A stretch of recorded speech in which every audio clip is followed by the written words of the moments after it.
This episode of The Dig is brought to you by our listeners who support us at patreon.com and by Haymarket Books, which has loads of great left-wing titles, perfect for Dig listeners like you.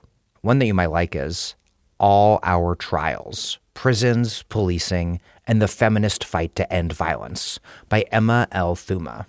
During the 1970s, grassroots activists within and beyond the walls of women's prisons forged a radical politics against gender violence and incarceration. Scholar-activist Emily L. Thuma traces the making of this anti-carceral feminism at the intersections of struggles for racial and economic justice, imprisoned and institutionalized people's rights, and gender and sexual liberation. Thuma reveals a violent culture of opposition to interpersonal and state violence that both transforms our understanding of 1970s social movements and illuminates the history of present struggles for transformative justice. Find All Our Trials at haymarketbooks.org, where all paperback books are 20% off every day.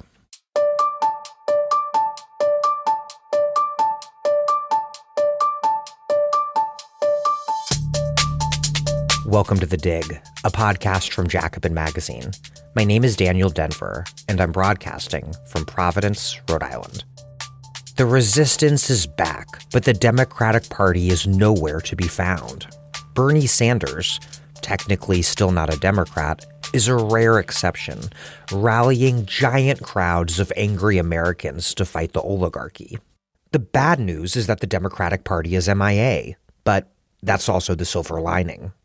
The Democratic Party, with all their post-2016 Russiagate histrionics, have mostly absented themselves from fighting Trump 2.0.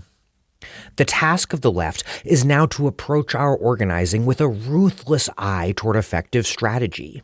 We need power. There's no time for bullshit, petty fights, stupid games. Nowhere is this more important than labor. Workers have unique leverage against capital.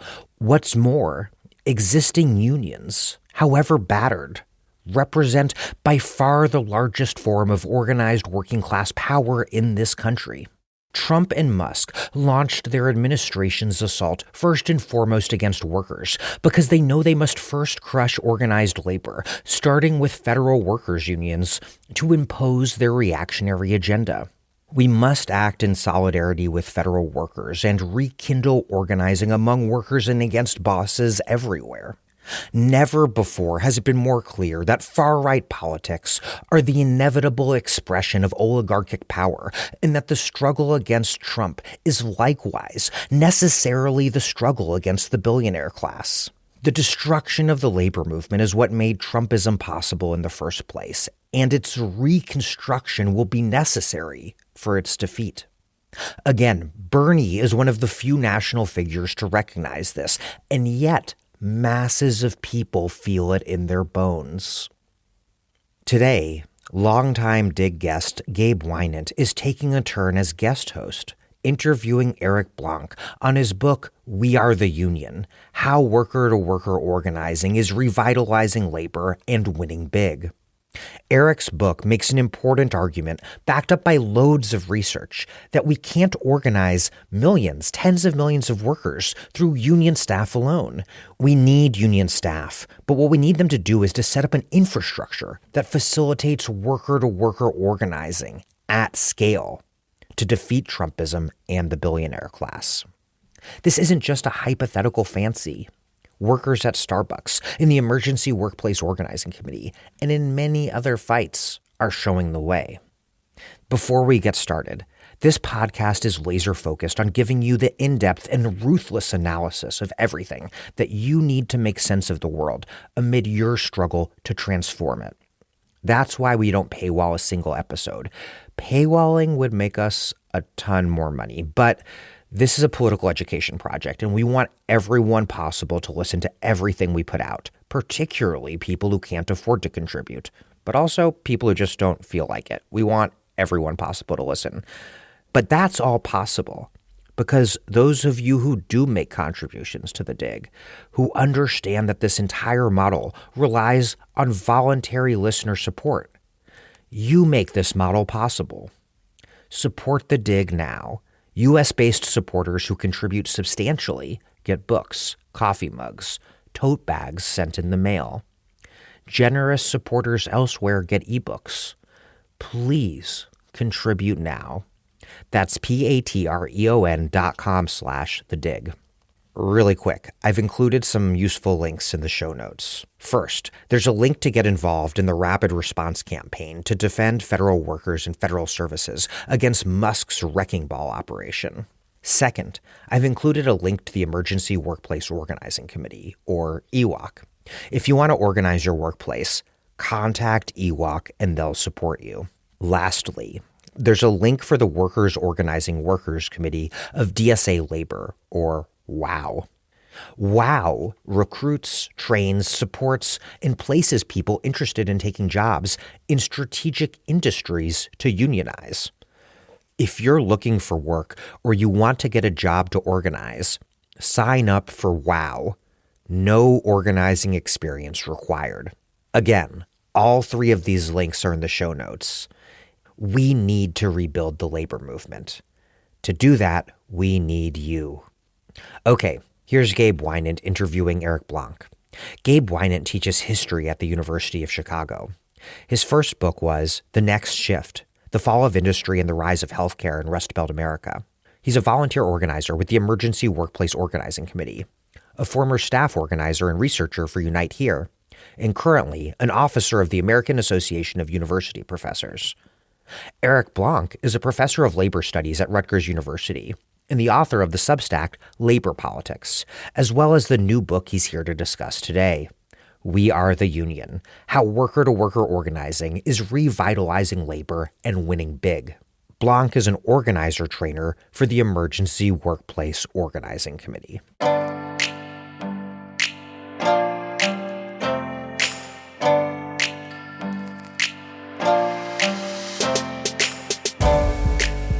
Eric Blanc, welcome to The Dig. Thanks for having me on.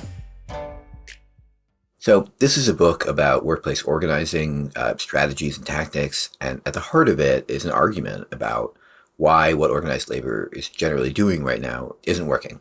Despite the widespread ideological popularity of labor unions and the commonplace aspiration to be represented by them, density is not growing. And there are a lot of reasons for this, and we'll get into a lot of them over the course of the interview. But the book is about what unions can and can't do, and therefore what workers can and need to do themselves. So I thought we would start there with what unions can and can't do. And just to begin with a really basic question, I often find that people outside the labor movement don't really know or have any idea about the actual mechanics of how organizing happens, the different activities that go into it, enable it, just what organizers do. And that's, hard to know about. Unions are all a little different from each other and how they conceptualize organizing, how they deploy their resources. And a good union staffer generally operates behind the scenes, doesn't want to make things about themselves. So to begin, what do union staff do and why is it not enough? Sure. That's a good question. And I think it's actually important to preface that with a higher order question, which is like why anybody should care. Because I actually don't think that is also so obvious. So just to really briefly state that and then to go to your question, the reason we should be caring about all these staff and internal questions about unions is essentially the crises in our country and really across the advanced capitalist world right now are deeply rooted in the power imbalance between workers and bosses. Union density goes up, inequality goes down, inequality goes up, union density goes down. And so Trumpism, climate catastrophe, militarism, all of these things essentially aren't going to be resolved in a positive way until workers can revive the labor movement, until we can have tens of millions more workers. So that's just the background why people who aren't necessarily already involved in labor should care about this. And then the question is, what do staffers normally do? What do unions normally do? This is extremely complicated because unions look different. But if we're talking about building a new union, right? So if this is the question of how do you get new workers to join a union? Well, generally speaking, the approach is that it's very staff intensive. You'll have a full-time staffer maybe reach out to workers at a given site that's targeted. And at its best, and this is not necessarily the norm, but at its best, that staff person will identify worker leaders, will coach them on how to build a committee. They will coach them and train them through the very arduous task of getting a majority, winning a union election, and then eventually they'll pass them off to another staff person who will be like the bargaining rep, who will then help them bargain a first contract. And so this is at its best. Staffers are oriented towards training up worker leaders. Oftentimes that doesn't even happen, but the driving mechanism tends to be this full-time staffer. And what is it about that role and the way it's configured in the labor movement right now that is keeping the labor movement from capturing what seems like the opportunity, right, of millions and millions of people seeming to want to be organized for the first time?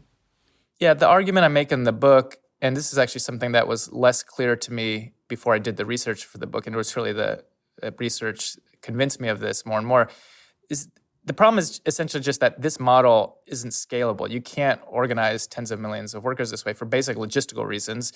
It's just too expensive, and there's not enough time to organize large numbers of workers this way. So I don't actually make a case in the book that staff are unimportant or that resources are unimportant. Actually, I think that we need, on the whole, more staff, and we need more resources towards organizing. The problem is you need to leverage that in a scalable way, in a way that has the capacity to bring in tens of millions of workers who want unions. As you mentioned, this isn't that there's a lack of desire for them, but there's a gap between that desire and the ability of the labor movement to seed and support the number of drives necessary to turn around union density. Well, let me just ask you. Let's talk a little bit about some of the specifics of what that looks like in the staff-driven model. We've been talking about generally. Okay, there are all these things that unions typically rely on staff to do. In a sense of the numbers and maybe the money involved, what kind of resources do we see unions concentrate when they want to organize a new shop? Right? You're saying it's not scalable. What is that sort of quantitatively? What does it look like at the scale that unions do it? Right. So the best practice for staff-intensive unionism is you need one staffer for about every 100 workers you're trying to bring into the union. And I crunched the numbers, and I did a lot of interviews for the book. And what that comes out monetarily is what that comes out to on average is about $3,000 per worker you're trying to bring into a union. And of course, that depends on the employer, depends on the industry. But on average, that's what we're talking about. And so you can do sort of basic back of the napkin math to figure out how many workers you could organize this way. The liquid assets of the labor movement is about $13 billion, which is a lot of money.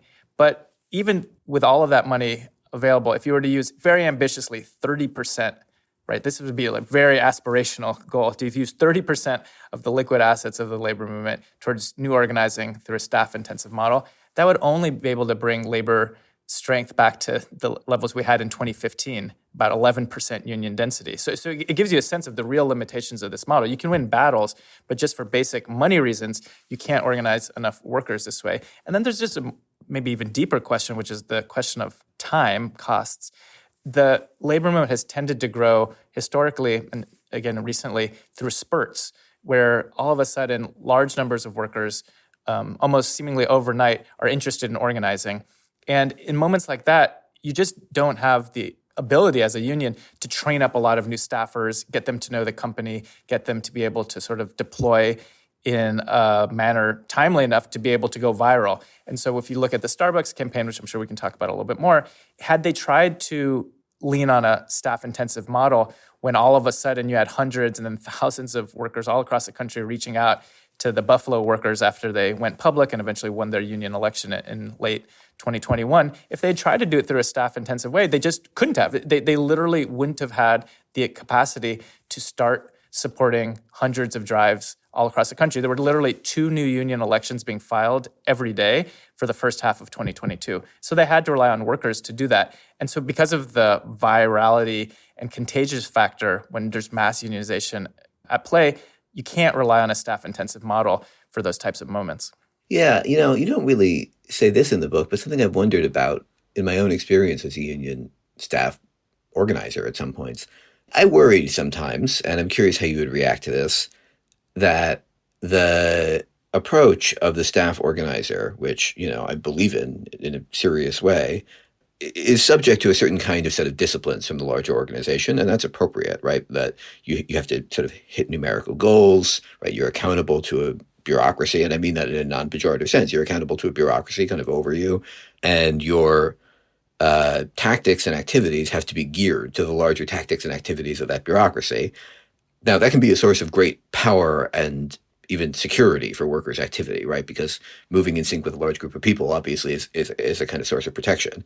At the same time, I sometimes worry that not only do we not have the capacity to organize the large groups of people, set huge numbers of people kind of in motion and into activity, but that there was a way in which the discipline of the union staff organizer in some ways even sometimes seem to constrain workers. I don't mean in the sense of selling them out to the boss, but rather in the sense of, okay, there's actually a kind of way of doing this, right? We kind of know the steps we need to take, and let's follow the kind of template that the union generally uses for fights like this. And again, all of that is appropriate and makes sense. And I'm not saying, unions shouldn't do that, but it does seem like there's a kind of organizational conservatism that sometimes comes with a staff-driven model. These spurts of union growth that you're talking about, right? They do often depend on some form of tactical or strategic experimentation that a more risk-averse organization is going to be averse to taking in some way. And they often depend on even risks, right, that a more risk-averse organization obviously is going to be anxious about. So I'm curious what you think about that kind of dilemma or that dynamic. Yeah, it's a real tension, and it's not easily resolvable, because it would be easy to say, well, yeah, that's why workers should just on their own do everything. And there's traditions of the labor movement that have pointed more in that sort of rank and fileist direction. And it's not the argument I'm making in the book. I actually do think there's a really important role to play for staffers and these bureaucracies, because we're going up against some of the biggest corporations in the world. And frankly, particularly in the political economic context in which we're in which the working class is relatively atomized, you need that spurring factor and that fostering factor that staff can bring with its capacity and expertise. That being said, it's also the case, as you mentioned, that unions are very risk-averse institutions, and a staffer works for the union. So even if the individual staffer, and this is oftentimes the case, is maybe a lefty and is very, very much oriented towards worker leadership, there does arise very frequently a tension between that desire and the sort of institutional needs of the union, especially when the union is doing a very staff-intensive model. So there's a bit of a vicious cycle there. Because union organizing tends to be currently so costly, then unions are very reluctant to engage in battles that might lose. And so we actually have a problem where the labor movement is too focused in some ways on winning. That might sound crazy, but it's actually true that if you're only going to take on union battles that you have extremely high likelihood of winning, and that you know that ahead of time, you're dramatically constraining your ability just to take on targets. So even if we leave aside the question of tactics, what tactics you might do you file for a union, with less than 70%? This is a classic tactic that people debate. The best practice is generally that you need a supermajority because the union busting will whittle down your support. I think that's generally true. But even if we leave aside these tactical questions, there's just a more basic question of targets. How do you target enough workplaces, and what is your criteria for letting them go for it? And most unions systematically say no to drives that reach out. This is a problem that sort of emerges over and over again, where workers reach out to a union, and the union, for a variety of reasons, will decline to take them on because they don't think that they'll win. They think that it's outside of their jurisdiction. They don't have the time and money to support. But this, again, is a question of risk aversion, is that a lot of unions just don't have the mechanisms in their current repertoire to take on these more risky drives. And then so you have these staffers who actually probably want to support, and this goes more directly to your question, the staffers who would really want to provide this support for workers, but because of the institutional prerogatives of the union, they can't. They're just not allowed to. So it's a real tension, and I don't think it's easily resolvable as long as the deciding factor for what happens with a union drive lays in the hands of full-time staffers. There just has to be a new model through which the decisive decisions being made about when to file, where to organize, are made by workers, oftentimes in conjunction with staff, but more as partners and not as a question of deference. And I would just say it's not a surprise then that the biggest wins that we've had over the last few years have not come from the sort of preconceived plans of top union leaderships, but have tended to come from below, from rank and filers organizing on their own and doing things that, frankly, most of the labor movement said was impossible.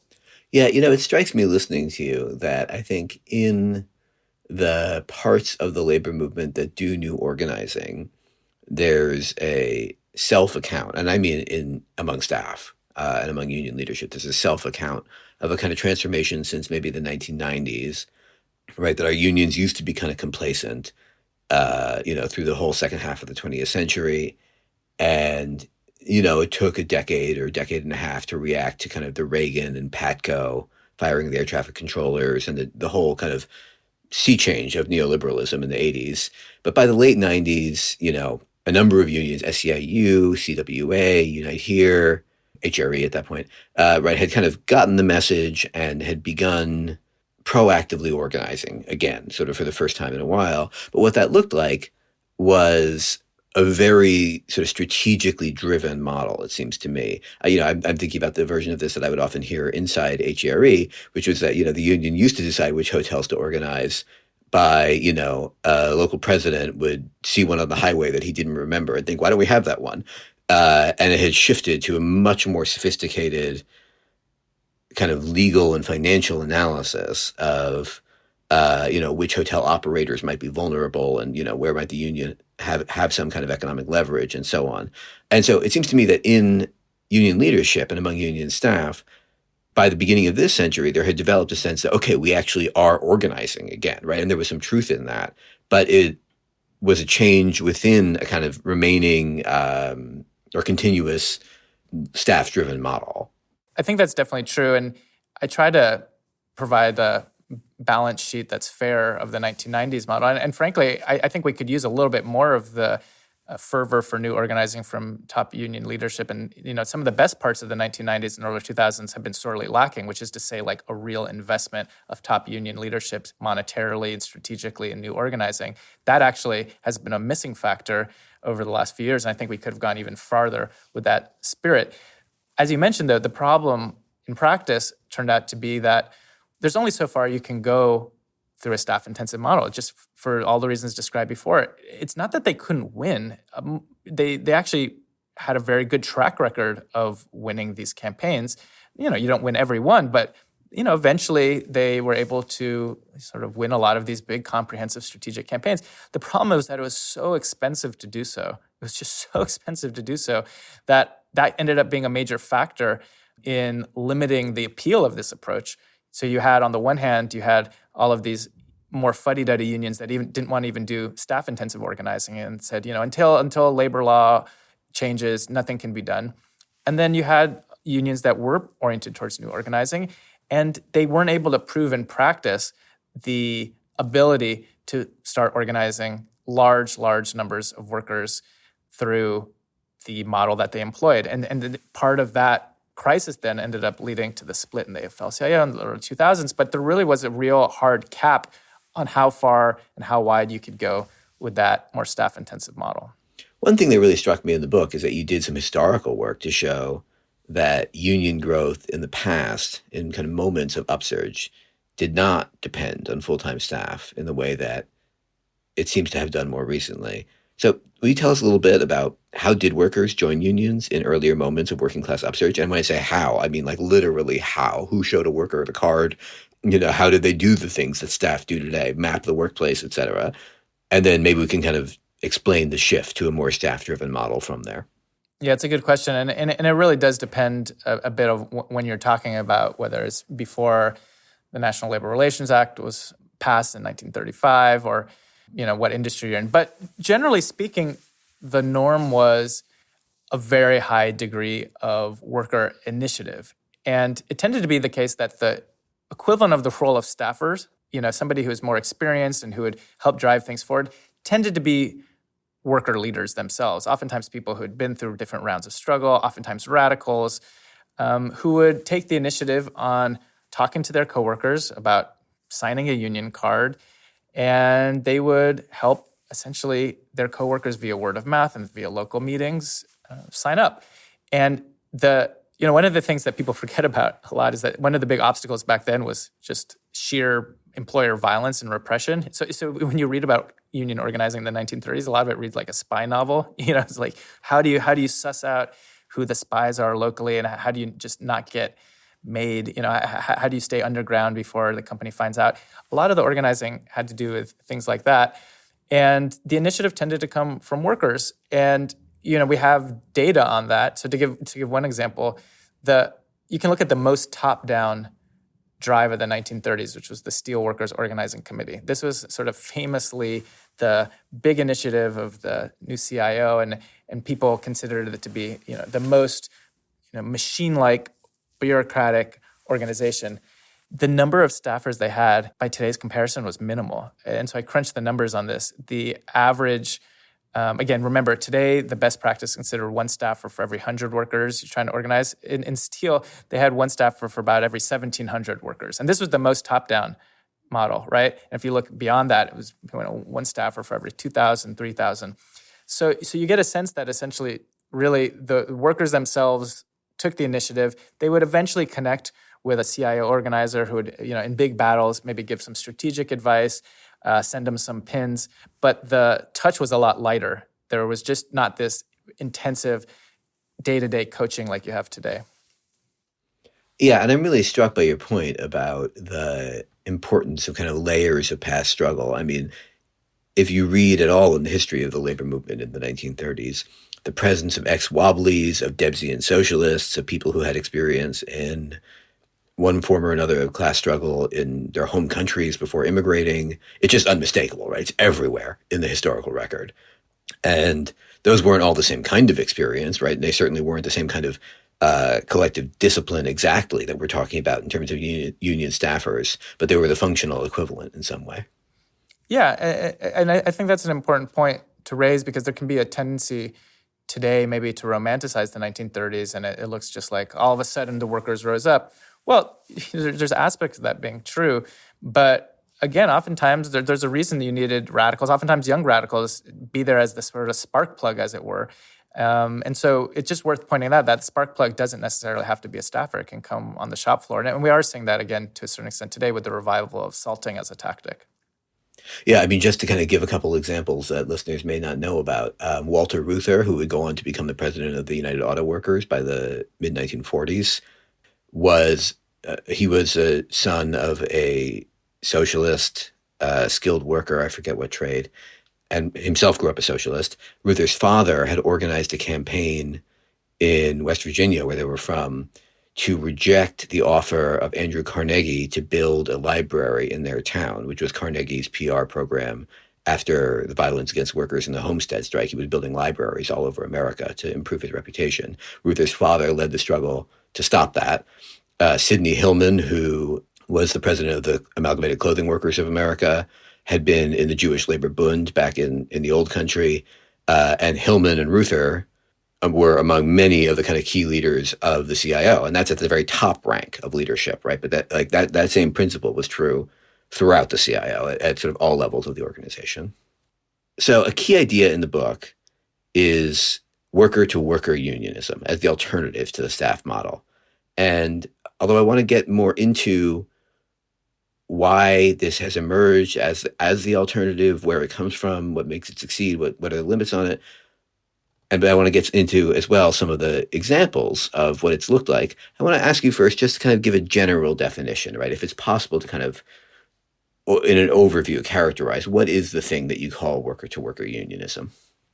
Yeah, in the most general sense, what I'm talking about is a form of organizing in which workers are taking on the responsibility that normally is done by staff. And I point to three factors in particular. One is initiating campaigns. The second is training other workers. And the third is strategizing. And so we can dig into any one of those three things, but it's through a combination of those three sort of specific responsibilities that normally on a staff-intensive drive are done by full-timers. Workers are taking on all or most of those responsibilities. And it means that in practice, the effort is just far more dependent on their leadership and less on the sort of intense coaching of staffers. So what do you think is driving what appears to be a kind of organic explosion of this kind of worker-to-worker activity, right? It's not engineered by unions themselves. That's the whole point of the book, in a way, right? Is that this is drawing on some different source. What are the sources of it? Some of it has to do with just the general background conditions that support labor organizing in general and not specifically worker-to-worker organizing. So, for instance, we had a tight labor market. Whenever you have a tight labor market, that helps workers organize. We had the pandemic, which sort of, for obvious reasons, showed that bosses didn't care if workers lived or died and created all sorts of crises that spurred workers to organize. We had a very good National Labor Relations Board under Biden, which made there be more legal space for unionization. And all of those things really would support any form of organizing. What I point to in the book is factors that particularly led to worker-to-worker organizing becoming so predominant, because it is just the case that the biggest and most successful drives in the last few years have come through this model. Think about Starbucks, higher ed, journalism, Amazon on a smaller scale basis. What leads to that dynamic emerging, I would focus on two major factors, and maybe we can dig into more. But the first is youth radicalization. So there's a radicalization of young workers. And the second is that the organizing landscape has been dramatically changed by digital tools. So to just briefly lay out those dynamics. On the youth piece, it's just, anecdotally, my impression before doing the research on the book was that it seemed like the people leading these struggles tended to be young. And I wasn't sure whether this was the case. And one of the things that I did for the book was to try to test these anecdotal, impressionistic sense of things with hard data. And so I reached out to every single drive that went public in 2022. It was like, it took a lot of work. It was over 2,000 drives. I did a large-scale survey of all of the workers who responded. And it turned out that the average age of worker leaders in these drives in 2022 was 27, right? So you're talking essentially about Zoomers and millennials overwhelmingly. I believe over 80% of the worker leaders were under 35. So it is a generational dynamic. It's not just that unions are more popular amongst the youth, which is true, but it's in fact the case that young workers themselves have been taking the lead, that there's something about this generation of young, oftentimes left-leaning workers that is oriented towards the labor movement. And that's really interesting because there have been, many times in U.S. history where young people are activists and oriented towards social justice. But it's actually somewhat new and in many ways historically surprising that young left-leaning people are turning towards the labor movement. And I think that there's sort of a variety of conjunctural reasons for that. Part of it has to do with the crisis of neoliberal capitalism. These are people who grew up after the Great Recession, after Occupy, in which economic concerns sort of come to the fore. These are workers who oftentimes voted for, volunteered for Bernie Sanders. And so the Bernie impact, as far as just framing the world as workers versus bosses, which has a sort of a natural corollary into seeing the labor movement as important, played a very big role.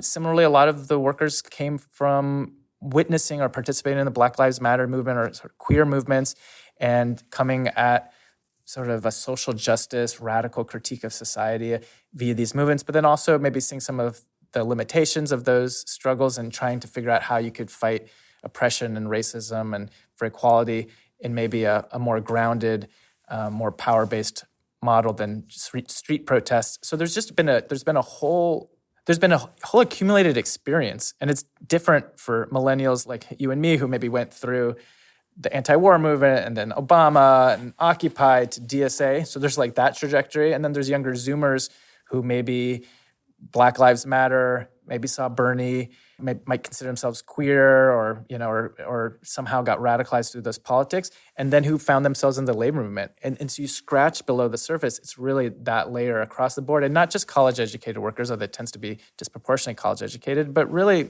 pretty widespread amongst young workers. And so that is a central factor because the dynamics that we described in the 1930s now can be replicated, which is to say that a lot of the spark plug aspect, where who's initiating, who's spending 40 hours a week of their free time to organize, right? It takes a lot of work and it takes a lot of initiative to organize still.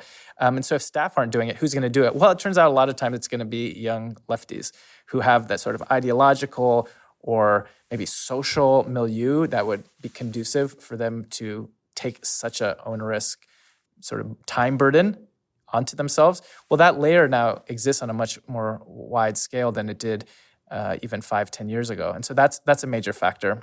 I'm just curious, as you collected this data, how you came to see those kind of different historical influences, what form they took in, the answers you got back, the follow-up you did. I mean, in terms of actually realizing what was shaping these workers, how they articulated it for themselves. I'm sure many of them had a self-conscious kind of generational account similar to the one you just gave, but I imagine you also pieced that together from many sort of fragments of subjective accounts of different kinds. I guess I'm curious for some examples of what some of those trajectories looked like from the perspective of individual workers. Sure. So maybe I'll give one example to start with, which is a pretty remarkable story, which I actually start the book off with a prologue with Salwa Mogadewi, who was a Starbucks worker in Vernon, Connecticut, who organized her shop even though she had stage 4 Hodgkin's lymphoma cancer. And so there's an aspect of her story, apart from the generational political piece, which is very inspiring because she decided that the most meaningful thing she could do with her life, and she didn't know how long she had left, would be to unionize her shop. So I just sort of on a human emotional basis, I found that very powerful. But it's linked to the question because, well, how did she get to this point where on her own initiative, she decided that when she had cancer, the thing that would be most meaningful to her would be to try to unionize? Well, so she's a child of immigrants. Her parents were Afghan immigrants, and she grew up, seeing them with very precarious jobs. So there's this context in which she grew up sort of with the economic concerns being something she was very aware of. She herself, went to community college, eventually transferred to a Connecticut state. And so there's this background condition too of some people getting some higher education for herself. But then, she said very explicitly, she was a Bernie person. The Bernie campaign for her resonated, and she already considered herself, by the time the pandemic hit, a radical who, I don't think was organized, as far as I know, in any organized sort of socialist way, but who was a Bernie person and who sort of saw the bosses as bad and the workers as good, and who had read some labor history. And she said, I never thought it could happen. I liked unions, but I didn't think it was possible. And then the spark of just seeing one union win in Buffalo, New York, flipped the switch. She said, okay, well, now I guess I better do it, right? If they could do it, I could do it too.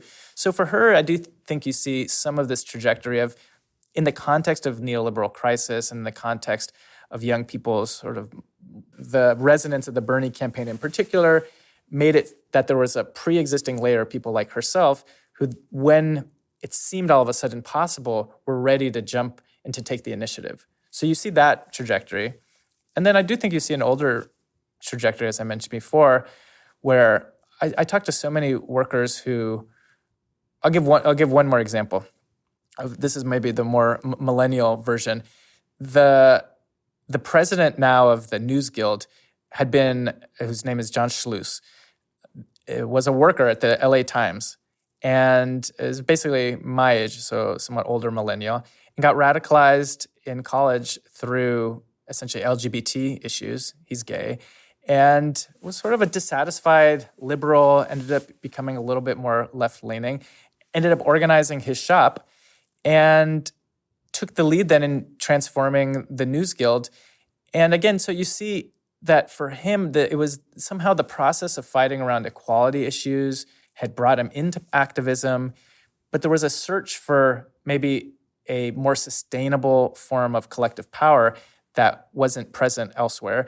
And that forced him, as he described it, to organize his shop, and then forced him to run for union president because he saw that journalism was getting destroyed. And then again, you see the context of sort of neoliberal crisis and the hedge funds and all of this coming in. So it's the subjective sort of pathways are always combined with these structural factors in a way that only the aggregate, when you do hundreds of interviews and data, do you see these broader patterns emerge.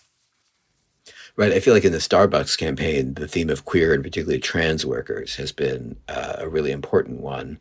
And their leadership has been very significant. And there, too, there's that structural connection because the question of access to care and the kind of insurance that people get through their jobs at Starbucks, right, has actually emerged, I think, as a quite important topic of that campaign. So the sort of high-level national political question and, the broken healthcare system and the kind of individual and subjective experience of wanting to, become free in one's own person are really intersecting there, it seems to me.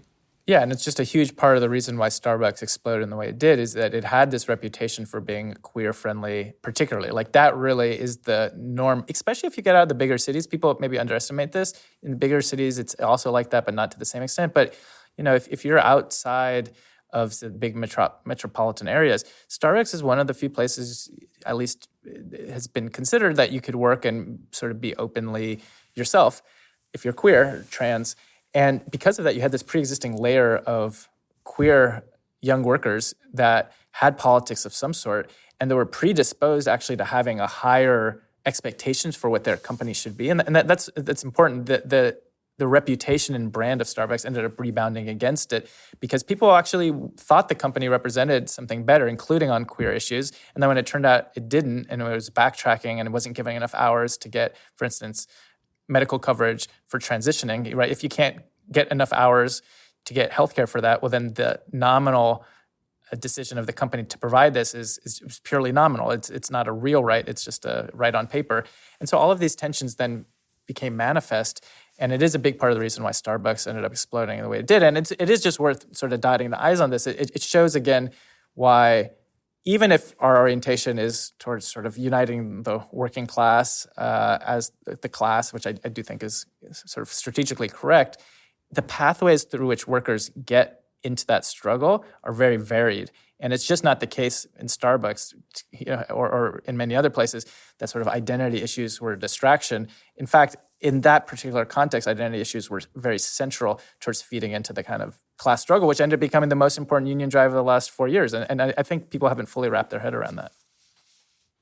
So the other piece, alongside this kind of sociology of generation and gender and sexuality and race and so on, the other piece that you alluded to is the importance of technology. And just speaking for myself, as a socialist, I'm always nervous about attributing political significance to technology because it feels like you risk becoming like a globalization era, cell phones are going to change the world and bring democracy everywhere or something. That's just a bad reflex on my part. I'm not saying that's right. So, one thing that I appreciate about a grounded research study like yours is the effort to actually think about, okay, there is obviously something significant in the technological transformations of the last generation and what they might mean for workers' ability to communicate and coordinate. That doesn't mean that, the cell phone in your pocket brings the revolution kind of on its own, right? But it does actually play an important role. So let's talk about what that role is. Yeah, I mean, my inclination, frankly, before doing this research, and particularly before the 2018 red state strikes, which I wrote my first book around, and that really started shifting my opinion on a lot of this stuff. But it really wasn't until this project that I sort of had to concede that turns out the digital piece is really important, more so than I had thought, and that technology can be used for deep organizing. Because the critique, which is not wrong, is that a lot of times technology, this is the left critique, is that technology, even at its best, can only lead to sort of shallow mobilizations. Because it's easier to coordinate and mobilize, you don't actually have to go through the arduous process of building an organization. And so you can get people out into the streets, but you can't sustain a movement because you haven't built the relationships and structures necessary for that. One of the things I found and that I really try to highlight in the book is it turns out that's not true. It can be true. This is certainly the case that there's a lot of sort of shallow digitally based mobilizations, but it's also the case that so much of this recent unionization upsurge, which almost by definition has required a deep level of organization, because you can't win a union election in this legal context, and you can't win a first contract without implementing a very deep level of sort of relationship building and organization building. But it turns out that digital tools were central to making that happen. And so it's just worth spelling out why it's been so important. The reality is, until maybe 10 years ago, pre the Zoom era in particular, the only way you could do worker-to-worker organizing was on a local level for just basic reasons, is that workers, in order to train other workers to provide the sustained support, you could only do that with essentially people you could meet with in person. And so it really narrowly constrained the scope of this type of organizing. If you wanted to organize a national campaign, you'd have to pay for a full-time staffer to go fly out somewhere else and meet with leads. And so imagine Starbucks campaign 15, 20 years ago, well, when all of a sudden you have workers in Mesa, Arizona, or in Seattle reaching out to Buffalo, there's no way those workers could have trained them. There just wouldn't have been the mechanism to be able to build the type of worker-to-worker program that they ended up building in Starbucks. And so it's a game changer as far as the scope of worker-to-worker organizing. There's a reason you can have these campaigns be on a national level or on a regional level, worker-driven in a way that wasn't possible before. And then there's a second piece, which is that digital tools lower organizing costs. It's just significantly cheaper to organize than it was before. So to give an example, if you don't have to rent a hall, but you can jump on Zoom, well, then you might not have to affiliate with a union from the get-go like you would have maybe 20 years ago or 50 years ago. It allows workers to start self-organizing, coordinating if you don't have to pay for a huge number of flyers because you can send people texts. If you can do all of these sort of basic coordination and communication tasks through digital tools, and it doesn't mean you have to only do that, but it gives you the possibility for starting to self-organize without having to rely on an established union with a lot of resources. Again, eventually, all of these drives came up against the need for more resources. And so the argument of the book isn't that all of a sudden existing labor unions are superfluous. In fact, most of these self-organized drives ended up voting to affiliate with unions for precisely this reason, that they wanted more capacity and financial and legal support. But nevertheless, the dynamic has been, to a far greater extent than in previous eras, that, or at least going back to the 1930s, that workers themselves self-organized and took a lot of the first steps that in the past would have only happened once they were affiliated with a union. And then they voted on which union to affiliate with oftentimes. And that just changes the whole dynamic of how workers related to the unions. Because even once you're affiliated, if you would come in with some sort of pre-existing sense of purpose and strategy and structure, then you can relate to the established union as a partnership and not as just a relationship of deference. And so the dynamics as far as democratizing organizing and keeping workers in the driver's seat have been driven in this sense by the lowered costs of organizing, facilitating sort of bottom-up organization, and in turn changing the dynamics of organizing more generally. Yeah, you made an implicit comparison there. You said, imagine a Starbucks campaign, 15 years ago or something, and there was something like that in a way, right, which was Fight for 15. And that comparison might be worth making explicit in some way. So Fight for 15, for folks who don't remember or dimly remember, right, was the effort coming from SEIU to demand $15 in a union and at fast food stores around the country. I don't think it would be fair to it to say that it came up with nothing. I think in particular, the kind of most widely agreed success of that effort was to center the minimum wage and the stagnation of the minimum wage, and to trigger cities and states to begin to raise the minimum wage. And it probably also trained a cohort of people and, generated kind of pockets of consciousness and militancy that are harder to see from a kind of high level. But what it did not do, right, was achieve a kind of union recognition breakthrough of any kind in the fast food sector in the way that the Starbucks workers have. So I'm curious how you would think about that comparison and where worker-to-worker unionism fits in that. Yeah, it's a good question. I do talk about the Fight for 15 in the book, and this is a case of what I consider scalable but somewhat thin campaigning. And that's not to say it didn't achieve important goals. I think it really was centrally important for winning tens of millions of workers better wages and for keeping the political focus in the U.S. to a higher extent than had been prior on inequality. And so in that sense, it was a success. But it's not just that they didn't win first contracts. It's that there was not really the process of building sustained worker organizing on the ground over time. And so the limitation of that as an approach was that it did tend to be heavily reliant on one-day actions and not sufficiently focused on essentially giving workers the tools to start organizing unions at their shop. It punted on the question of building a union on the assumption shared by many SEIU leaders that under the existing labor law regime, essentially you wouldn't be able to scale up organizing on all of these small shops, right? You wouldn't be able to organize enough workers at enough workplaces to be able to force management to the table. So the operating assumption was that you would sort of create pressure on the companies, and then hopefully there would be labor law reform that would create some sort of sectoral bargaining down the road, through which you would then, under a new legal paradigm, be able to organize at scale. And I think, frankly, that intuition gets a lot of things right.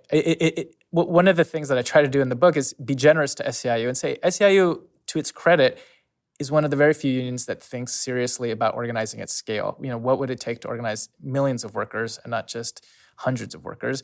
And so because of that, they tried this approach.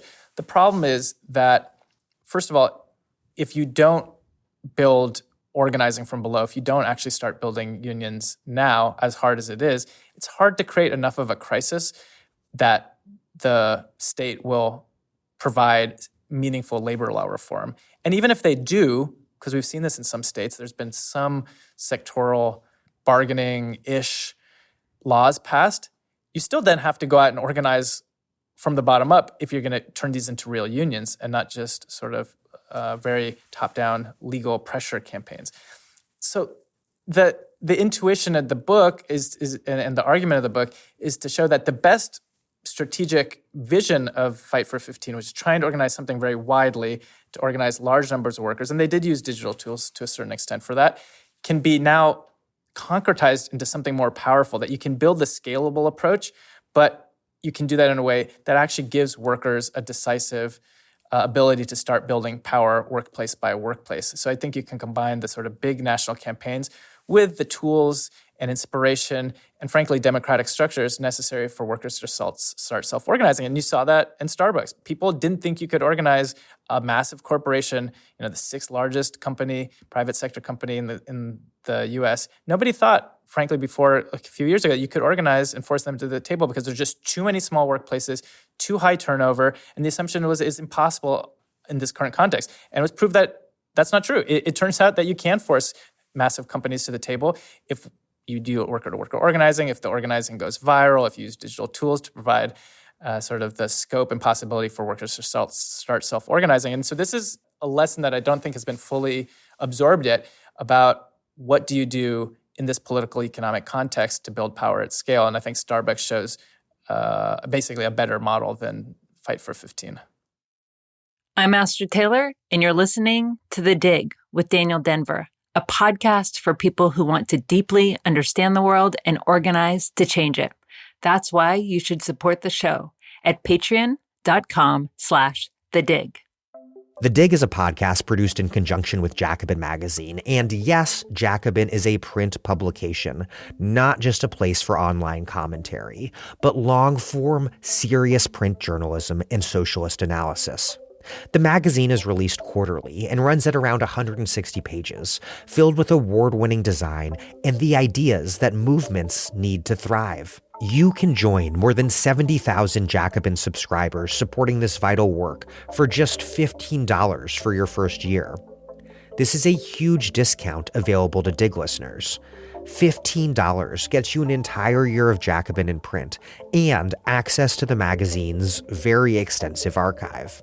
You can access this deal by going to bit.ly/digjacobin, all lowercase. That's bit.ly/digjacobin, all lowercase. There's a link in the show notes.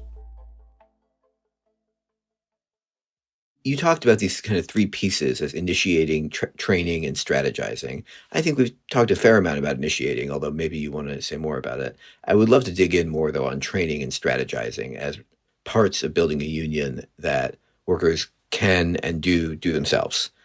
What does that look like? What have been the kind of real successes of that? What have been the limits of that?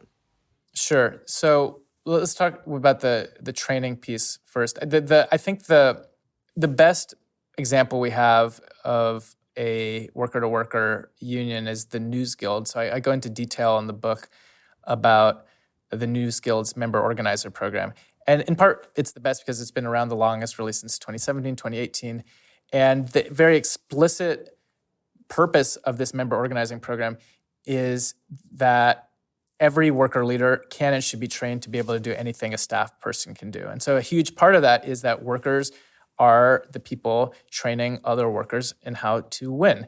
And obviously, there's still some staff support. It's not just sort of the Wild West, workers do whatever they want. It actually takes a lot of sustained effort and structure and resources to build the scaffolding through which workers can train other workers systematically. So at the News Guild, what that looks like is that they have monthly trainings on organizing led by workers in which all of the basic tasks and some not so basic tasks of organizing, from initiation to getting a first contract to then enforcing the contract afterwards, are taught by workers to other workers via these big national Zoom calls. But then they also have smaller pods of 10 to 12 workers that provide the emotional and day-to-day back and forth that normally a staff-intensive drive would do through staffers checking in on other workers. Well, now through these pod structures, essentially workers all across the country at different stages of their campaign are providing this training and coaching support to their coworkers in other companies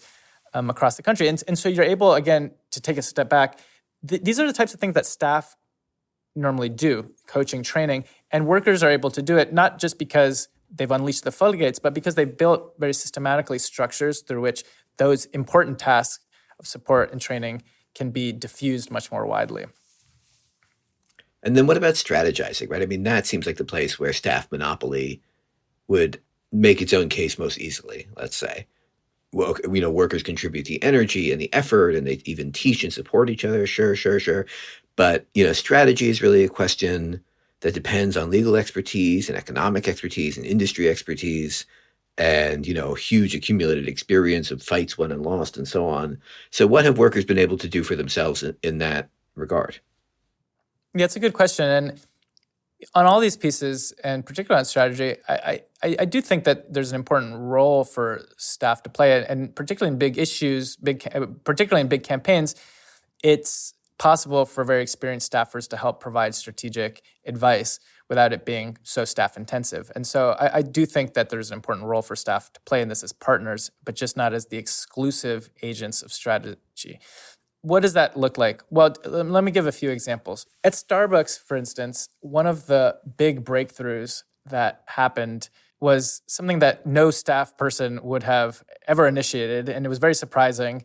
And that's that the company was forced to the bargaining table in part because workers from below initiated a fight around Palestine, which in turn created a whole unexpected series of events that ended up leading to a boycott of Starbucks, them losing over $13 billion in sort of wealth, and that in turn forcing the company to the table. And the reason this was important, and it shows the strategy piece, is it was so risky for the union to engage in a battle in solidarity with Gaza and with Palestine after October 7th. This was just a few weeks after the attacks. And you can remember the moment where everybody's getting vilified for being anti-Semite if you're saying anything even mildly pro-Palestine. And nevertheless, the workers, because they were still in the driver's seat of strategy, and because oftentimes many of them were politically leftist and just felt moral and political reasons the importance of standing in solidarity with oppressed peoples, they fought really hard within the union to adopt a statement in solidarity with Palestine.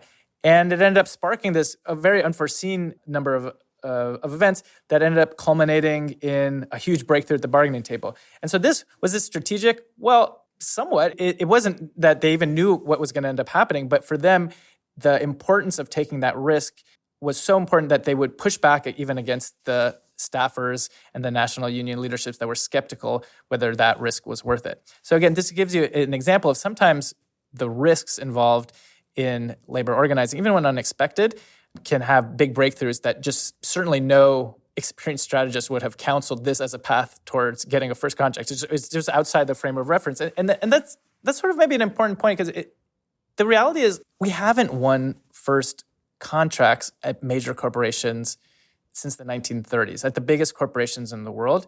The reality is nobody actually has the answer yet for what it takes to bring these companies to the table. And so this is where I do think the strategic piece is really important, is that there has to be some level of experimentation and risk-taking that is beyond, frankly, the purview of even the experience of the best staffers. And that's not to say that they shouldn't chime in, but we should just be really humble and say, if Starbucks wins its first contract, which I think they will pretty soon, this will be the biggest blow in the private sector for decades and decades and decades. But we still don't know what it's going to look like to force Amazon to the table. What's it going to take to force Walmart to the table?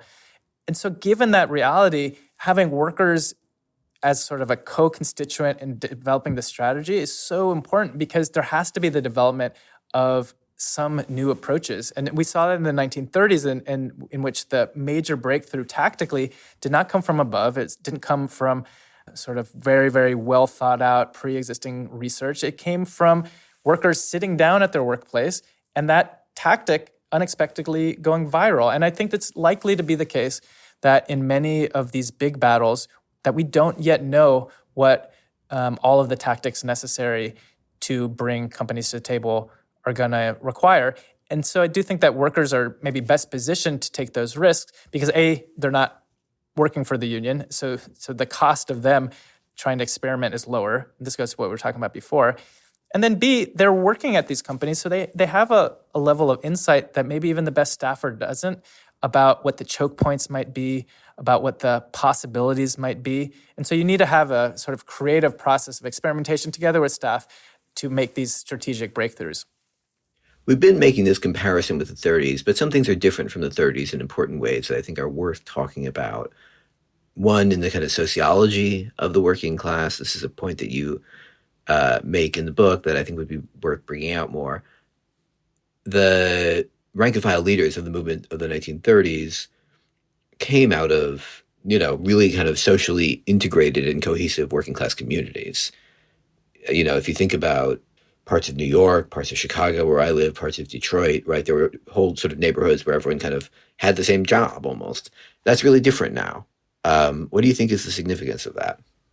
Yeah, it's a big part of the argument in my book is that you can't just replicate the strategies and tactics of the 1930s precisely because, as you described, the political, economic, social context is so different. And the major frame through which I look at this in the book is decentralization and sprawl, both economically and just in terms of housing.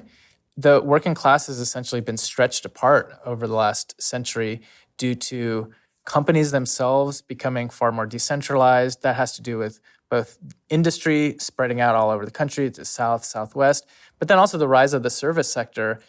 The service sector, almost by definition, has to be far more sprawled and spread out because it wouldn't make sense to have just one huge concentration of all Walmarts in one part of the country, because you need to be able to have an interface through which local communities are able to buy your products.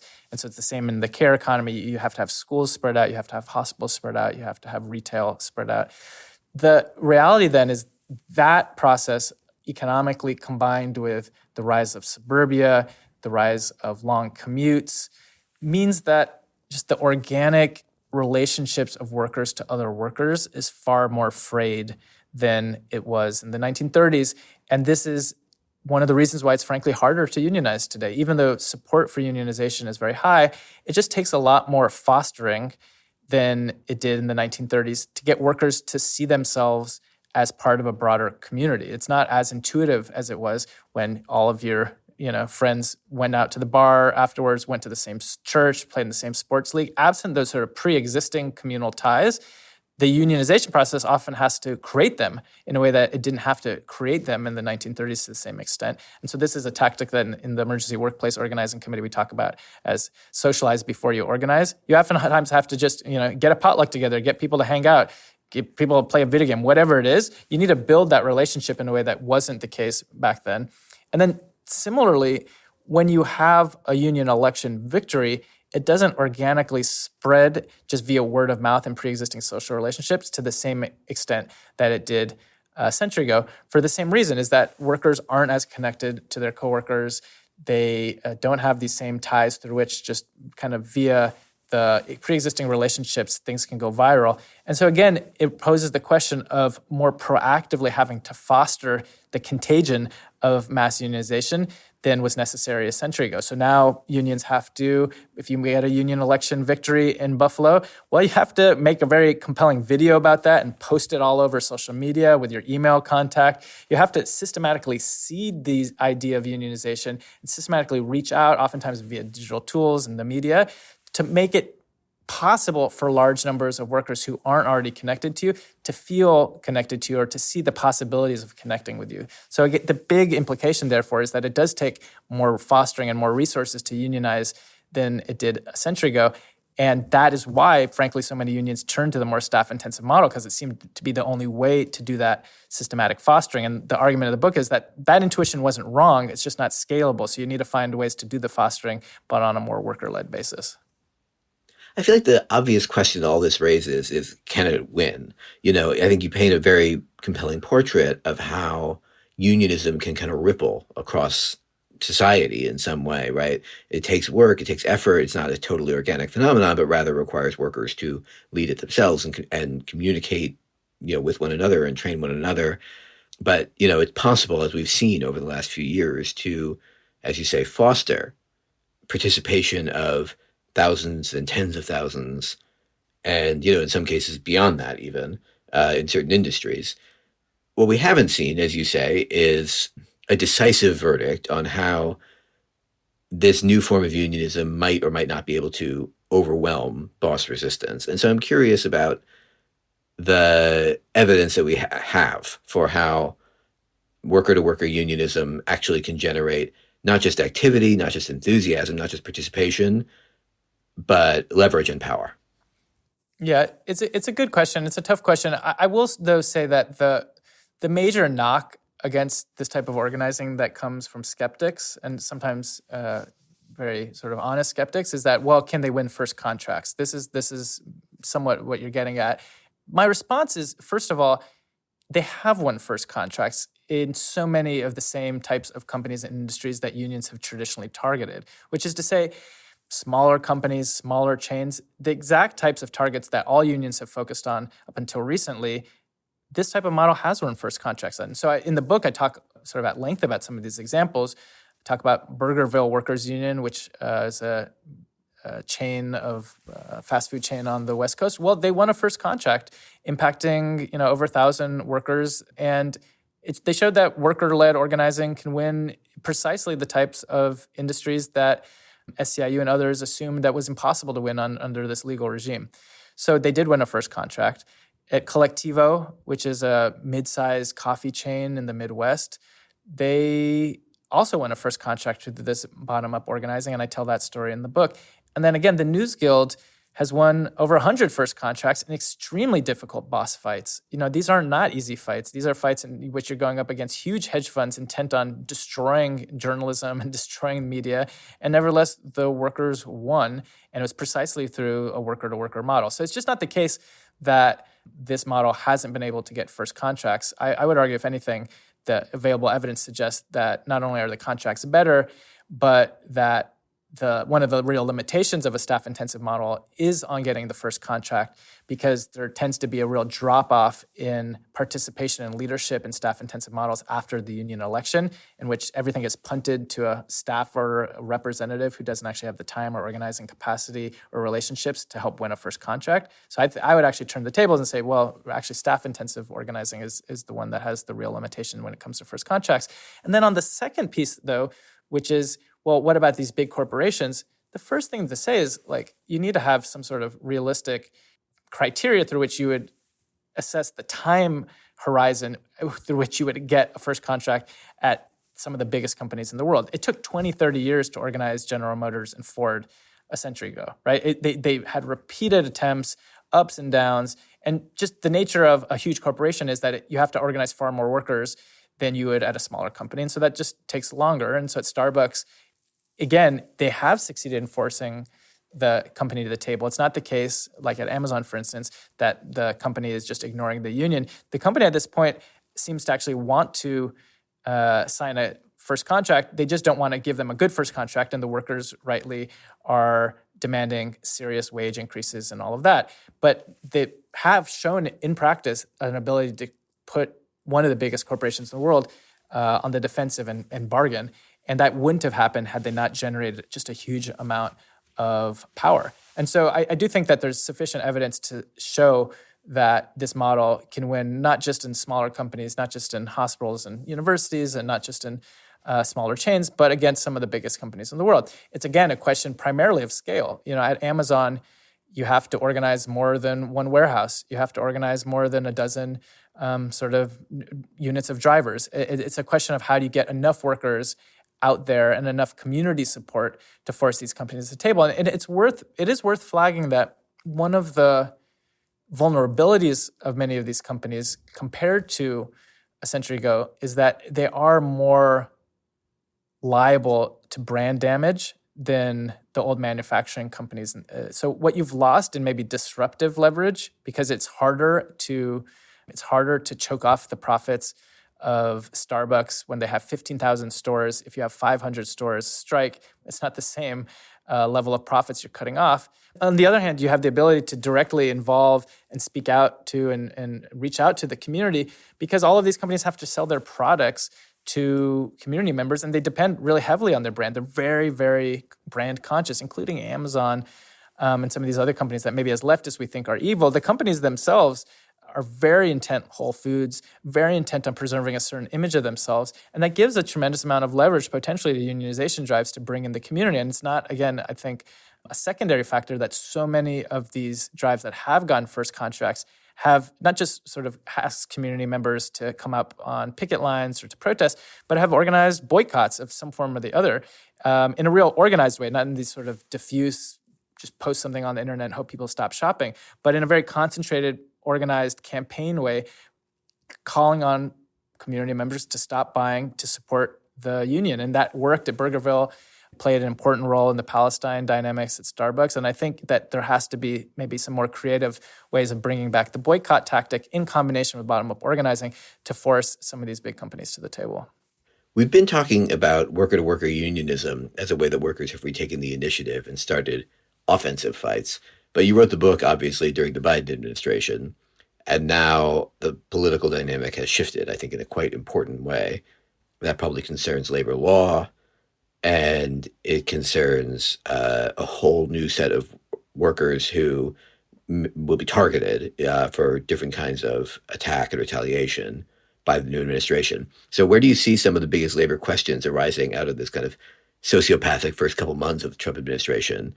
I'm thinking in particular of federal workers and university workers, but there may be other examples you want to bring. And then I'm curious how the lessons of the book would relate to these emerging fights.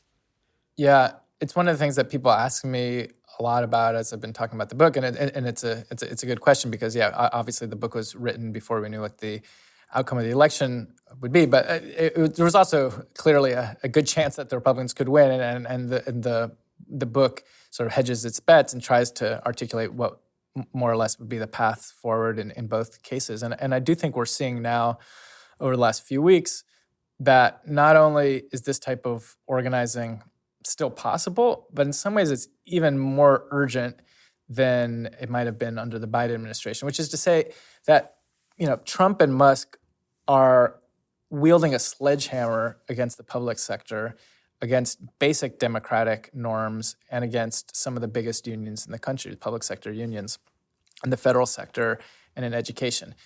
And so the question is immediately posed, what will it take to organize enough workers to beat back these attacks?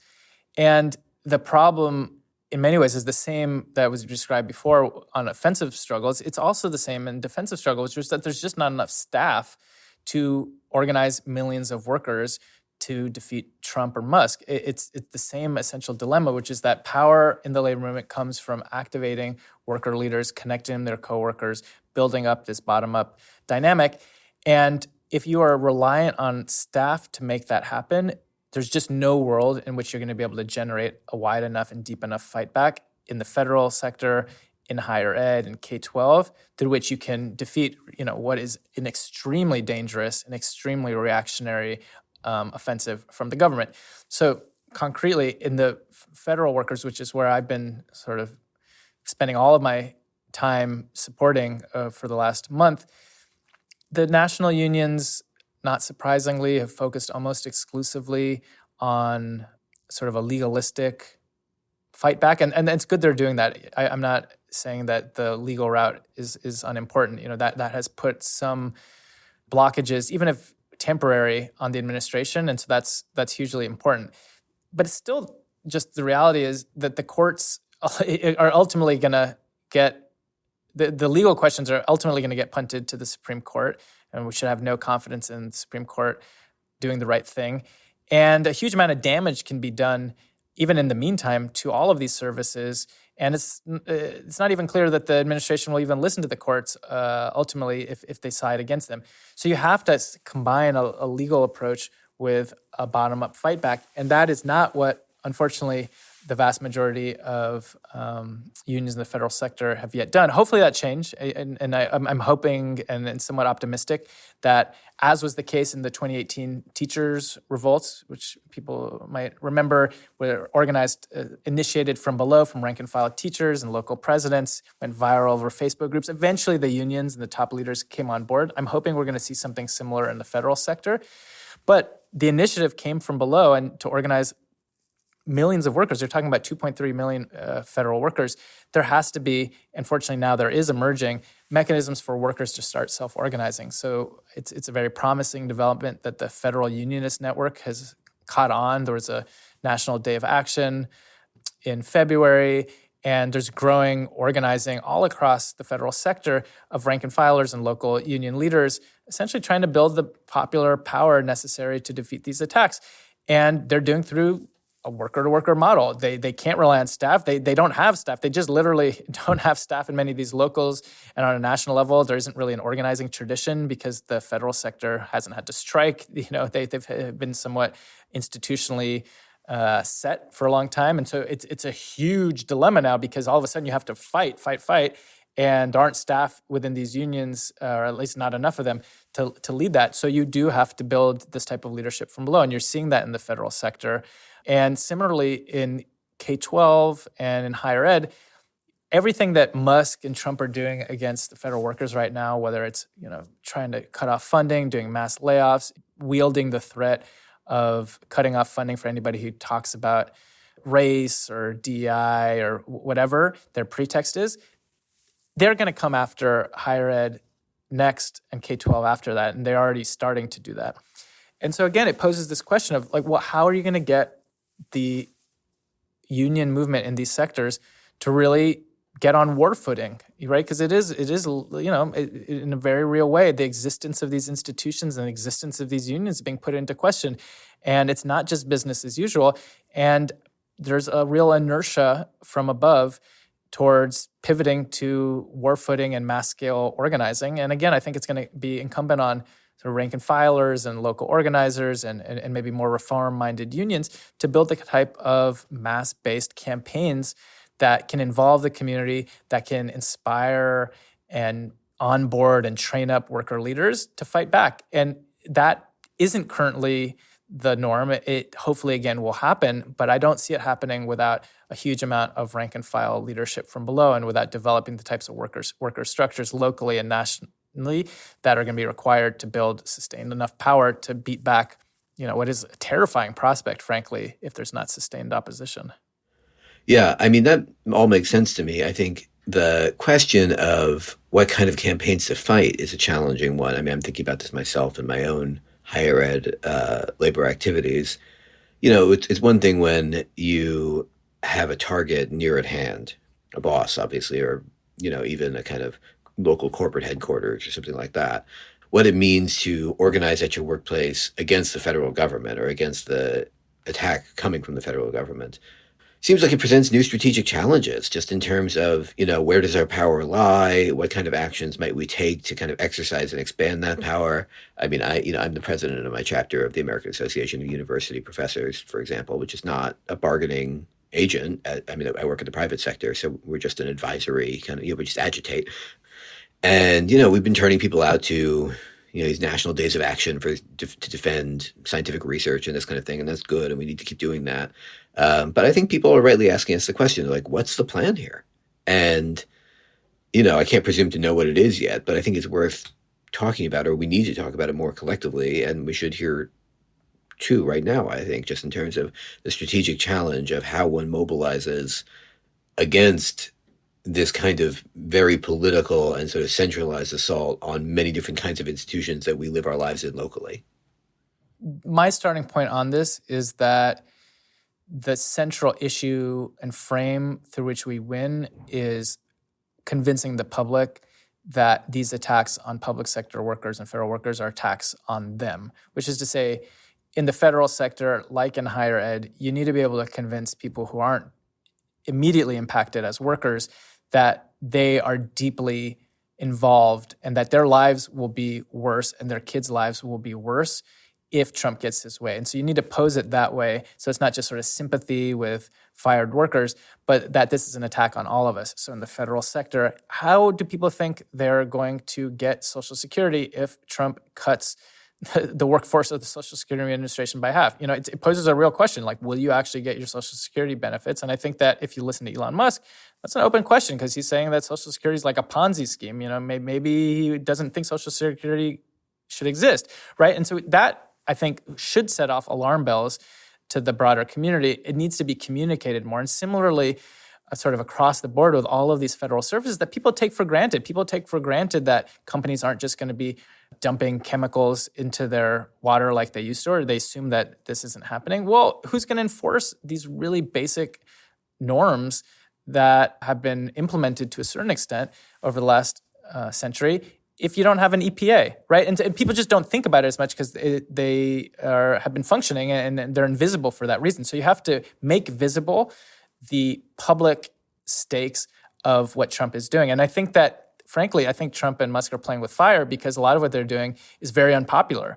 And it's not even sort of marginally related to the nominal mandate that they got, as reactionary as it was. This is coming a little bit out of left field. Unions are very popular. A lot of these services are very popular. And I think that creates a huge opening for public backlash. So to me, the question is, how do the unions organize enough of their workers to be able to bring out enough community support to create enough public backlash to force Musk and Trump to retreat? And that, again, poses the question of new types of structures, though, because the issue, as you suggested, is there's a disconnect between the existing forms of organization of the labor movement, which are highly atomized, particularly in education and the federal sector, but just across the board. We live in a labor movement in which it's extremely decentralized, extremely locally based, and you have all of these local fiefdoms and weird turf stuff, and there's not a tradition of sort of uniting nationwide, certainly, or even on a regional level, and certainly not sort of across union. But at this point, given the scale of the attacks of the Trump administration in these sectors, anything short of really widespread coordination and campaigns is, I think, going to fall short, not just for power reasons, but because we need to, at this exact moment, break through what I think is still the dominant obstacle, which is so many people opposed to Trump are unsure whether protests and fighting back can work, right? This is there's the dominant sense of doom and gloom and sense of maybe it's all futile, he's just going to do whatever he wants no matter what. That hasn't been fully or even partially reversed yet. It's not the same mood of fight back that we had after the first Trump administration, part because the signals from the Democratic Party are so much weaker this time. Nevertheless, it's necessary, and I think then the role of the labor movement in particular, and in some ways it's an opening for the labor movement to reassert itself as the best fighter for democracy and the best sort of centerpiece of fighting for all of us in this country. The labor movement has to signal that now is the time to fight, that we're in an authoritarian coup, power grab, whatever you want to call it, and that not only is it possible to win, but it not only is it necessary to win, but it's possible. And that the plans of action, I do think, look in many ways like the days of action we've had, but at a far larger scale. And to get at a far larger scale, you need the big unions uniting with the big organizations like Move On and Indivisible, and you need the unions talking with each other to bring out not just thousands of people, but millions of people into the streets. And I think it's not going to take just protests. We're going to need to start seeing some of the spirit, I think, of like the Madison protests of 2011, where people were occupying, the Capitol, some of the best spirit of Occupy, where you basically have mass peaceful civil disobedience to raise the political crisis and to show that Americans aren't willing to let the government get sold off for parts to the richest people on the planet. And so I will give one quick plug for the Federal Unionist Network is trying to initiate and has begun to initiate such a campaign in the federal sector of essentially a rapid response network through which every single illegal and unjustifiable firing that happens will be met locally through mass protests. That initiative is just sort of getting on its feet right now, but I think it's very promising. It could go viral. And the way for people who are listening to the show can get involved with that, whether you're a federal worker or a community supporter, you just go to the following website. You go to go.savepublicservices.com, go.savepublicservices.com, put in your info, and then you'll be notified essentially when there's an emergency protest in your area. And I think if these types of mass, creative, a bit unruly protests can kind of catch the imagination, then you will see the possibility of a much wide-scale backlash sufficient to force them to retreat. An appealing feature of worker-to-worker unionism, as we've been talking about it, obviously, is how it can proceed relatively independently of union leadership, which may just be proceeding at its own pace or its own agenda. But since it doesn't depend on leadership's resources, do you think the development of this kind of unionism has ramifications for the internal politics of organized labor? And in particular, I'm thinking of the sort of fork in the road between Shawn Fain and the UAW and Sean O'Brien and the Teamsters, two presidents who were elected around the same time to lead their unions and sort of similarly hailed as militants. They had different histories, but they were often compared. But while Fain has led the union through a major strike and sharpened its political stances, O'Brien has moved to court the political right. He's flirted openly with Trump and recently has echoed his sort of racist and xenophobic politics. So since we're talking about trying to get out from under the tactical dependence on union leadership, I'm curious about what you think the DIY model you write about means for the kind of political disposition of labor. Yeah, I think it's a central question, in part because my argument isn't that you can win widely without unions. I wish it were the case that sort of just workers on their own without the existing labor movement could go all the way. I don't see much evidence for that. So it poses very sharply the question not only of workers taking the initiative, but of transforming the existing unions so that those resources and capacity can be leveraged to fighting the boss and fighting the right in a way that they're currently not being done sufficiently. So there's a long and very rich tradition of union reform that I think that the book mostly stands in that same tradition. Labor Notes, in particular, sort of the troublemakers wing of the labor movement that has foregrounded the democratization of unions and turning them into organizations of and for working class leadership and fight back. One of the things that the book tries to do, which I think is underarticulated by Labor Notes and sort of the existing reform movements, at least until recently, and this is starting to change, is to show how intertwined this type of worker-to-worker organizing and new organizing is with union reform. It's not the case that the only path towards changing the labor movement is that you have to get an existing union job, or maybe you're already in a union, run a caucus, win leadership, and then transform the union through that way, and then wage larger fightbacks. That's part of it. That is certainly part of it. And we saw that in the UAW, as you mentioned, where one of the most corrupt, most top-down unions got taken back by its workers through a reform effort and has led a really dramatic new life and fight-back approach. But one of the things I try to show in the book is that there's multiple paths towards union reform, and if we're going to get enough unions to start moving in a UAW-type direction, you do actually need far more worker-initiated campaigns and driving energy into these unions. So very concretely, the UFCW, for instance, the United Food Commercial Workers, which organizes, or it nominally should be organizing all retail workers, but hasn't been doing a very good job of it, at least in most parts of the country.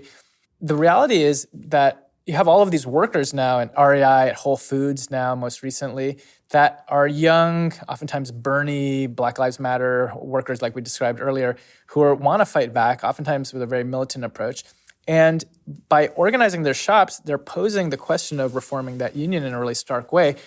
First, by just obliging the union to take organizing more seriously, because when you have large numbers of workers self-organizing and reaching out, it puts pressure on the union to start putting more resources towards organizing. But then also, frankly, there's an influx of a lot of young radicalized workers into these unions, which is extremely promising for union reform. Because a lot of the labor movement, frankly, has gotten calcified over decades and decades and decades, and it requires people within the unions who are willing to put forward a different vision. And so the mechanism through which you get a wide enough layer of workers into unions and interested in unions, capable of reforming them, in large part passes through new organizing. And you saw that even in part through the UAW. Part of the reason why the auto worker sort of opposition led by Sinn Féin was able to win was that they were able to build an alliance with a bunch of oftentimes left-leaning graduate students who'd gotten organized into the UAW, most of the time through very bottom-up self-organized efforts. And you saw then the alliance of this sort of internal reform effort with the spirit and energy of new organizing played a decisive role. So I do think that that type of energy is crucial for reforming the labor movement, and it has to proceed with a vision of very dramatic transformation of organized labor structures. It's not just, as was the case in the 90s to a large extent, that you just need more and more members, right? This was one of the limitations of the 1990s model. It was so focused on just sort of quantitatively transforming the labor movement, bringing in more people. You can't actually get to the quantitative breakthroughs without also qualitatively transforming the way unions function for a variety of reasons. How are you going to get workers to keep on dedicating, their time and energy and passion and to risk their lives if they don't feel like they have real ownership over their campaigns and if they feel like their unions aren't really listening to them? And this is a real dilemma right now you have in Amazon organizing and in the Teamsters because, not wrongly, so many young workers, but not just young, are kind of appalled when they hear their Teamster union president talking about, quote, illegal aliens and then flirting with the far right and using this rhetoric. It's very demoralizing for people. And I tried to give the benefit of the doubt to Sean O'Brien. I can understand the impetus for wanting to be more independent of the Democrats. I don't think that's like a wrong instinct. But, it's hard to sustain this bottom-up organizing when you have a union leadership that seems very at odds with it. How are you going to sort of paint lipstick on the pig of the Trump administration that is openly bringing Jeff Bezos into your inauguration? And then how are you going to simultaneously try to organize that company if you're not able to criticize the administration? There's a contradiction there. And I think that contradiction we see, frankly, also in relation to the Democratic Party oftentimes. But do you think it's going to be incumbent on workers from below to break through that contradiction by democratizing their unions in the sort of a variety of forms that are necessary? Yeah, it struck me that on the right, in the efforts to kind of court parts of the working class, right, which are self-contradictory and incoherent in their own way, you actually often hear figures like, for example, J.D. Vance distinguishing between, on one hand, police unions and, the Teamsters there's been this kind of connection with.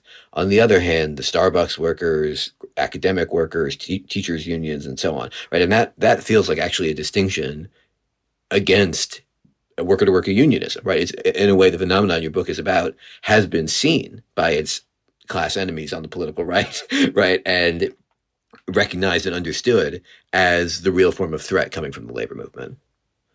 Yeah, and I think that the right has a lot invested in keeping the working class as divided as possible. And there's a lot of sort of effort in particular to polarize around whether you have a college education or not. And I think that we should be honest that some of that polarization pre-exists. It's not just a rhetorical question. There's a pre-existing division in the working class in the U.S. and across the advanced capitalist world, which is very serious, which is there is really, frankly, a polarization between folks who have had access to higher education degrees and not. The question is, well, what do you do about that? And the right's response is to try to peel off as many non-college educated workers as possible by orienting their resentment towards like the professional class and cultural elites and through, their culture war type scapegoating. And I think the role of the left is to try to find ways to unite these different segments of the working class.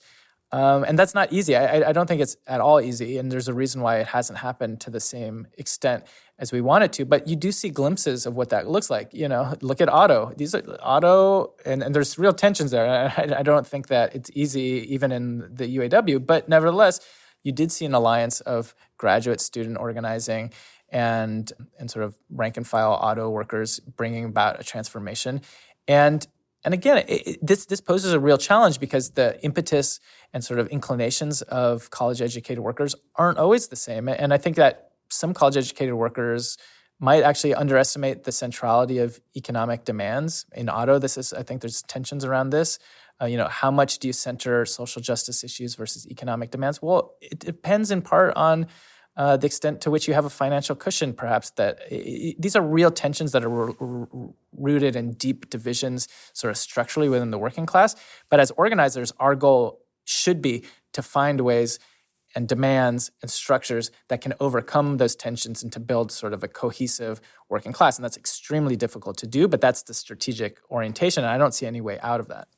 So before we go, can you just list off some of the ways that listeners can get involved in some of the fights you're talking about, either to support federal workers or to resist attacks on the public sector or otherwise?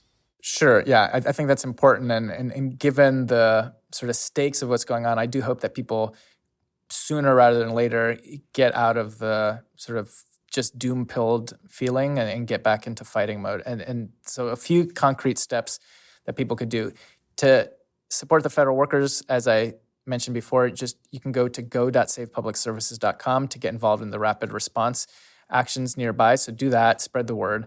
If you're a worker who is in a non-union shop, I would highly recommend organizing your workplace. There's nothing more empowering and potentially fruitful, including against Trump and the oligarchy, than building a union. And the best way to do that is to reach out to the Emergency Workplace Organizing Committee, which supports any worker in any industry in the country to start self-organizing, and then we'll connect you with a union. So you connect with EWOC by going to workerorganizing.org. You fill out a form, and then a volunteer experienced worker organizer will get back in touch with you and start giving you support. I know, Gabe, you've been involved in EWOC as well, and it's a really amazing project. And I'll flag, incidentally, that the number of leads we've had coming into EWOC since Trump got elected is higher than we've ever had. So, I'm not sure exactly what's going to happen to the labor movement. Nobody knows over the next few years. But the initial indication is that workers are still willing and eager to fight back. And so I hope you can do that too and take that initiative at your workplace. I would also add that DSA is initiating a really exciting new sort of salting campaign through which anybody who wants to get involved in a strategic campaign, like Starbucks or beyond, who wants to help get a job to unionize it. People should look out for Workers Organizing Workers. That's the new campaign that DSA is about to launch. I would say, since that forum is not quite yet public, the best way to get involved, honestly, is just reaching out to me.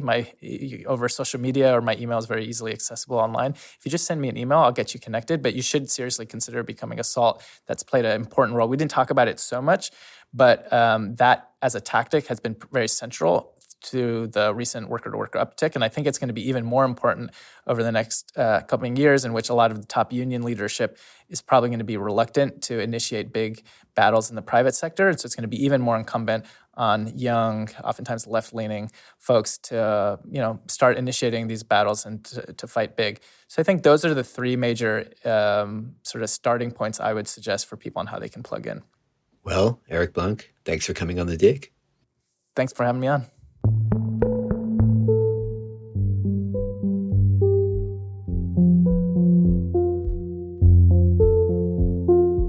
That was guest host Gabe Winant interviewing Eric Blanc. Gabe Winant teaches history at the University of Chicago. His first book was The Next Shift: The Fall of Industry and the Rise of Healthcare in Rust Belt America. He's a volunteer organizer with the Emergency Workplace Organizing Committee, a former staff organizer and researcher for Unite Here, and currently an officer of the American Association of University Professors. Eric Blanc is a professor of labor studies at Rutgers University and the author of the Substack Labor Politics, as well as the new book we're here to discuss today, We Are the Union: How Worker-to-Worker Organizing is Revitalizing Labor and Winning Big. Blanc is an organizer trainer for the Emergency Workplace Organizing Committee. Thank you for listening to The Dig from Jacobin Magazine. As Marx once said, after noting that trade unions must now learn to act deliberately as organizing centers of the working class in the broad interest of its complete emancipation. While other podcasts have only interpreted the world in various ways, our point is to change it. We're posting new episodes most weeks. The Dig was produced by Alex Lewis. Our associate producer is Jackson Roach. Music by Jeffrey Brodsky. Our operations manager is Sophia Atwood. Our senior advisors are Thea Rio-Francos and Ben Mabee. Check out our vast archives and newsletters at thedigradio.com. Follow us on Twitter and also Instagram at thedigradio, and find us wherever you get podcasts and subscribe to this one. If it's on iTunes or Spotify, also please rate and review us glowingly. Those reviews help introduce us to new listeners, but what really and truly does that the most is just you telling other people to check out this pod. Please make propaganda for us. And do find us at patreon.com and make a monthly or annual contribution to help keep this operation up and running strong. Even a few bucks is huge.